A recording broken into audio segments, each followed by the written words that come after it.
हमने ये महत्वपूर्ण प्रेस वार्ता इसलिए रखी है क्योंकि पाकिस्तान में कुछ तथाकथित ट्रस्ट भारत के यहाँ से बच्चों को लेकर बच्चों की ह्यूमन ट्रैफिकिंग के आधार पर मानव तस्करी का जो प्लान और साजिश बना रहे हैं, उसी के तहत भारत में सीमा सचिन मीना, जैसा कि अभी जानते हैं कि भारत में सीमा सचिन मीना अपने बच्चों को लेकर रह रही है और उसके खिलाफ कानूनी प्रक्रिया जानबूझकर शुरू की गई, जिसमें उसके चारों बच्चों, खासकर उसमें 3 बेटियां शामिल हैं, उनको मानव तस्करी के लिए विदेशों में बेचा जा सके। और इसीलिए भारत में बर्नी इंटरनेशनल ट्रस्ट, जो कि पाकिस्तान से संचालित होता है और भारत के कुछ तथाकथित लोग भी इसमें शामिल हैं, और इस कार्रवाई में इन्होंने स्पेशल इस तरह के ट्रस्ट, बर्नी ट्रस्ट इस तरह की पावर ऑफ अटॉर्नी पाकिस्तान से जारी करता है भारत में मुकदमा डालने के लिए। ये पावर ऑफ अटॉर्नी जारी की गई है, इसमें बाकायदा पूरी डिटेल दी गई है चारों बच्चों को लेने के लिए। जो चारों बच्चों को लेने के लिए इस बर्नी इंटरनेशनल ट्रस्ट ने जारी की है, जिसकी कॉपी हम आपको भी जारी करेंगे, डालकर सीमा सचिन मीना को और इसी आधार पर केस डाले गए, जिसके आधार पर सीमा सचिन मीना को शारीरिक, मानसिक, आर्थिक परेशानी इस तरह से किया गया जिससे वो मानव तस्करी के लिए बच्चों को अंततः छोड़ना पड़ेगी है। और इसी के लिए ये कार्रवाई FIA के मुताबिक जो चली कार्रवाई है, ये बड़े स्तर पर चली। इसी तरह से मानव तस्करी कर रहे पाकिस्तान के मानवाधिकार कार्यकर्ता सनी बर्नी को अमेरिका सरकार की शिकायत के आधार पर मानव तस्करी के आरोप में संघीय जांच एजेंसी FIA की मानव तस्करी विरोधी टीम ने बर्नी को अमेरिका से कराची हवाई अड्डे पर परसों लैंड करते हुए गिरफ्तार कर लिया है। बर्नी पर आरोप है कि उसने 25 से अधिक बच्चों की तस्करी करके अमेरिका भेजे, जिनमें खासकर लड़कियां ज्यादा हैं। उनको भारी मात्रा में पैसे लेकर बेचा गया और अवैध रूप से बच्चों को बेचा गया। गिरफ्तारी के कुछ समय पहले से ही FIA बर्नी की गतिविधियों पर नजर रख रही थी और बर्नी वेलफेयर ट्रस्ट इंटरनेशनल इसको चला रहे हैं। FIR नंबर 126/24 बर्नी और उसके अन्य साथियों के खिलाफ धारा 420, 468, 471, 109 पाकिस्तान पैनल कोड और धारा 345 मानव तस्करी विरोधी एक्ट 2018 के अंतर्गत दर्ज करके गिरफ्तार किया गया। और इस षड्यंत्र में वसत अली खान, हुमैरा नाज तथा अन्य भी शामिल हैं और कुछ भारत के लोग भी उसमें शामिल हैं। इन लोगों ने पाकिस्तान की फैमिली कोर्ट जिला ईस्ट कराची में भी झूठे कागजात तथा सबूत देकर इसी तरह 3 अन्य लड़कियों को भी नकली कागजों के आधार पर लिया था।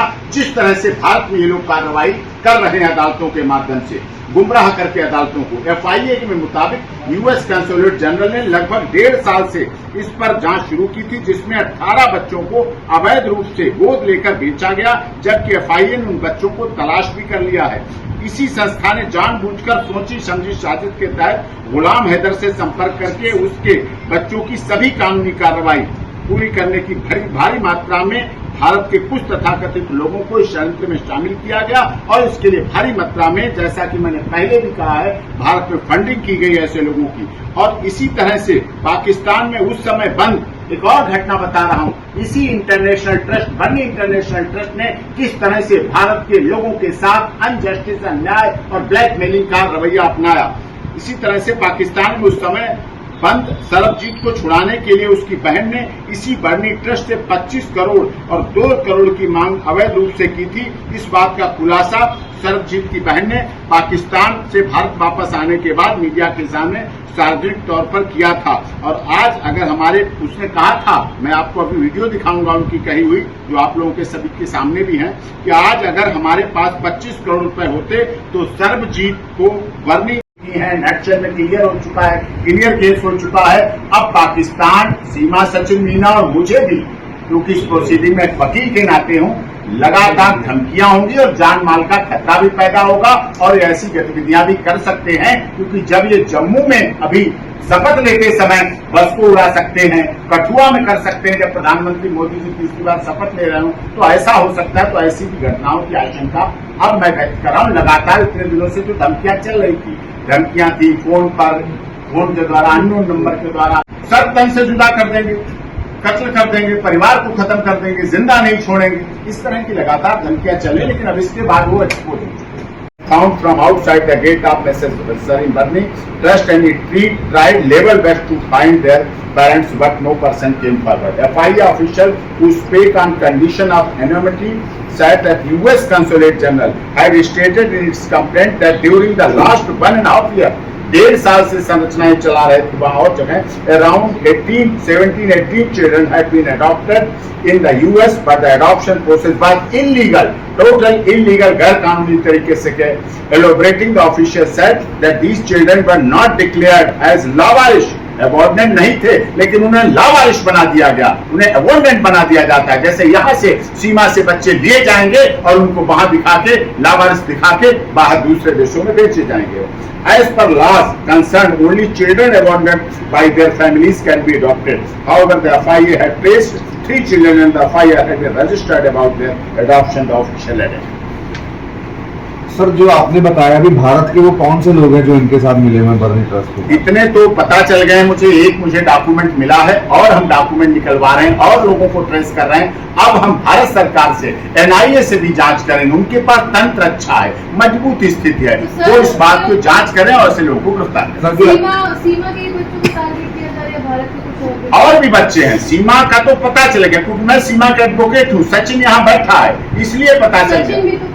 आप बताएंगे सचिन यहाँ बैठे हैं तो इन्हें पता है, लेकिन इसी तरह से इतने मुकदमे डालकर लगातार ये सब किया जाना एक साजिश है। इसी तरह से और बच्चों को भी नेपाल में भी टारगेट किया जा रहा है और भारत में भी टारगेट किया जा रहा है। ये सॉफ्ट कॉर्नर, लोग विश्वास कर लेते हैं यहाँ के लोग और इस तरह से ऐसे बच्चों को यहाँ से ले जाया जाता है।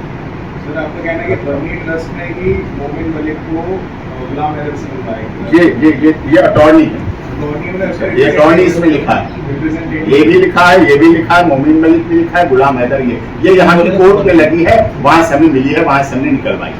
सर, यहाँ कौन सी कोर्ट में लगाई इन्होंने सर? ये गौतम बुद्ध नगर नोएडा निकलवाई, क्योंकि वैसे केस 83 के तहत फाइल नहीं हो सकता है, इसलिए अटॉर्नी के रास्ते, इसीलिए इन पर आरोप है ये अंडरवर्ल्ड कोर्ट को भी गुमराह करते हैं। इन्होंने कराची में भी गुमराह किया, इन्होंने अमेरिका में भी गुमराह किया, ऐसे गुमराह करके इस तरह से फ्रॉडुलेंट जो 420, 468, 471, 109 पाकिस्तान पैनल कोर्ट के तहत जो धाराएं लगाई गई वो इसी बात के लिए लगाएंगे कि साजिश के तहत षड्यंत्र के लिए, और इसके लिए आप जानते हैं बहुत बड़े लेवल पर इंटरेस्ट फंडिंग कर रहे हैं। ऐसे ही सरबजीत को छुड़ाने के लिए सरबजीत की बहन ने खुद कहा, आपने देखा कि सरबजीत जब उस समय बंद था, भारत का नागरिक था, तो मानवाधिकार के नाम पर सरबजीत की बहन से 25 करोड़ रुपए की मांग की गई। 25 करोड़ रुपए सरबजीत की बहन खुद कह रही है मिनिस्ट्री ऑफ होम के सामने। सर, उस टाइम पे भी सरबजीत का जो केस लड़ा गया था वो मोमिन मलिक द्वारा ही लड़ा गया? नहीं, ऐसा नहीं, उस समय केवल दिलाने के लिए पैसे बात की गई, लड़ा गया गए नहीं, छूटा है नहीं, जिंदा आए नहीं, वापस लाया नहीं गया। 25 करोड़ दिलाने के लिए हो सकता है बात की गई हो, जो कि 25 करोड़ सरबजीत की बहन नहीं दे पाई थी। हाँ, उसमें ऐसे ब्रोकरेज करने की बात जरूर की गई होगी, दिलाने के लिए कही गई होगी, इसीलिए 25 करोड़ रुपए, क्योंकि वो गरीब थी, वो 25 करोड़ कहां से दे पाती, जिसका भाई इतने दिनों से बंद हो, वहां जेल में इतने वर्षों से बंद हो, तो 25 करोड़ रुपए जब नहीं दे पाए तो इन्होंने मानवाधिकार के नाम पर एक मानव की, इंसान की हत्या करा दी और डेड बॉडी को भारत में भेज दिया गया। जबकि कुछ दिन पहले ही ये सरबजीत की बहन मिलके आई थी और वहां ठीक थे उस समय, लेकिन जब 25 करोड़ रुपए ना देने की इन्होंने कहा नहीं दे पाएंगे, हमारे पास नहीं है, तो उसको मार दिया। सचिन, जब आपके घर में सचिन को बीच में कर दीजिए, थोड़ा सा जूम कर लो सचिन। सचिन, बच्चों को लेकर कोई आपके परिवार पर प्रेशर बनाया जा रहा है, किसी तरीके के लोग आए, कोई सरकारी अधिकारी आए हो या कोर्ट से कोई ऑर्डर आए हो कि बच्चों को वापस भेज दें पाकिस्तान? नहीं, ऐसा तो कोई प्रेशर नहीं है। और जो यानी कि वहाँ से जो नई साजिशें चलते आ रहे हैं, यानी कि किसी भी साजिशें पाकिस्तान से भी, जैसे अमेरिका में बेटियाँ को बेचते हैं, तो इस तरीका की यहाँ पर यानी कि बच्चे यहाँ पर खुश हैं और उन्हें खुशी महसूस नहीं हो रही, खुशी संपन्न नहीं हो रही उन्हें। तो इस वजह से वो इनके दिमाग में यही है कि हम बच्चों को यहाँ पर लेकर आए। और जब मैं तो पहली बात ये कि गुलाम हैदर 4 साल से कहाँ था जब बच्चों के नाम से, और मुझे तो ऐसे भी लगता है कि शायद गुलाम हैदर ने पैसे बच्चों के ले लिए हो और वहाँ पर बुलाकर और बच्चों को बिकवा दिया हो। गुलाम हैदर को कोई फोन आया आपके पास? मेरे पास कोई फोन और नहीं आया, नहीं कोई संपर्क है, नहीं कुछ भी। आपके परिवार पर सीमा पे भी कोई फोन नहीं आया? नहीं, कुछ केवल इस तरह के झूठे मुकदमे लगा के जो उन पर कार्रवाई अन्य अदालतों हैबिचुअल है, प्रोफेशनल इसी तरह के मुकदमे डराकर प्रेशर बनाना, उससे डरना कि ये बच्चों को दूर कर देगी, जोड़ देगी, इनके मुकदमे डाल दो, ये साजिश रची जा रही पूरे प्लान के। तो सचिन अब आपकी तरफ से क्या होगा? अब इस पर हम एनआईए में जांच की मांग करेंगे और शिकायत लगाएंगे गृह मंत्रालय के, ऐसे लोग और ढूंढे जाएंगे। ये तो सचिन का मामला आपके सामने आ गया क्योंकि हमने डॉक्यूमेंट निकलवा लिए, हमारे पास पेपर आ गया, और कितने होंगे इस तरह से भारत और नेपाल के बच्चों को टारगेट किया जा रहा है सॉफ्ट कॉर्नर समझ के, और यहाँ से ले जाया जाता है। इसमें सीमा का क्या करना है? सीमा इस बात से बहुत परेशान है कि वो समझ रही है। उसने कहा कि जो व्यक्ति 4 और 5 साल से पूछा नहीं, जिसने जब वो गर्भवती थी, 3 महीने, 3 चौथी बेटी उसकी पेट से थी, जब डिलीवरी हुई तब किसी ने नहीं पूछा, अपने अब्बा के पास रहती थी, 4 साल से बाप के पास रहती थी, उनके इंतकाल के बाद वो भारत आई, 1 साल से अधिक हो गया भारत आए हुए। अब उसके बाद 4 महीने से पहले किसी ने, जब सीमा आतंकवादी थी, जासूस थी, आप तो सब वरिष्ठ पत्रकार हैं, स्पाई थी, आतंकी थी, ISI एजेंट थी, तब किसी ने सीमा के बच्चों की सीमा की बात नहीं की। अब जब से ये ट्रस्ट, ये संस्था आई है,